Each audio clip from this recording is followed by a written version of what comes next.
Do you have a favorite Oscar memory of what was going on that night? What was going on that night? I had a kid. It was him and my agent, my best friend, the late Ed Bondy. We were sitting there in the front row, and I was very flattered that I got nominated. But I just knew that James Mason or Robert Preston was going to win that because this is their last chance, I'd say. So I'm sitting there enjoying myself, talking to my kid, and when the category came up, I didn't hear Peter Falk, I believe, say my name because I was talking to my kid. My agent hit me on the head. He meant you. I said, no. Yeah? And I went up. My kid decided at the last minute he wasn't going. You tried to get him to go up with you. He said, I ain't going up there. No. What about memories of Roots? Yeah, an overriding memory is the one that Alex Haley, God rest his soul, used to talk about. And it's the one when, early on, I think it was the first month of shooting the Roots, when LeVar was being whipped because he could not say his name was Toby. And the extra lines of Roots was, there's going to be a better day. That wasn't Alex's line. I don't remember saying that line. It was a keynote to the rest of the filming of Roots.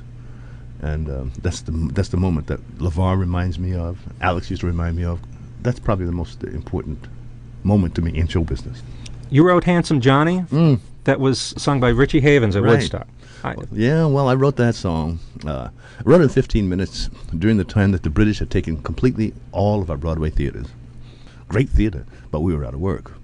Then Off-Broadway was invented, and I did the Blacks, Jean Genet's The Blacks.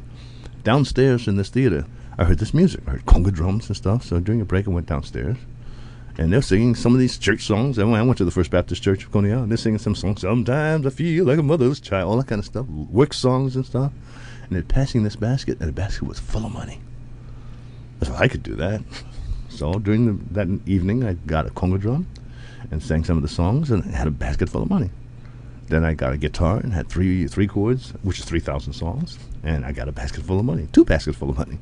So finally, it got under my skin. I started singing a lot, and I wrote these songs, and Fade Out, Fade In. I get a series in Los Angeles called The Young Rebels.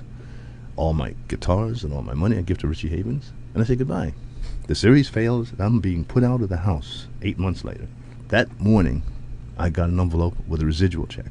$11,582.73. Handsome Johnny. Richie had sang it in Woodstock. And you didn't know this? I hadn't the slightest idea. Wow. Now what?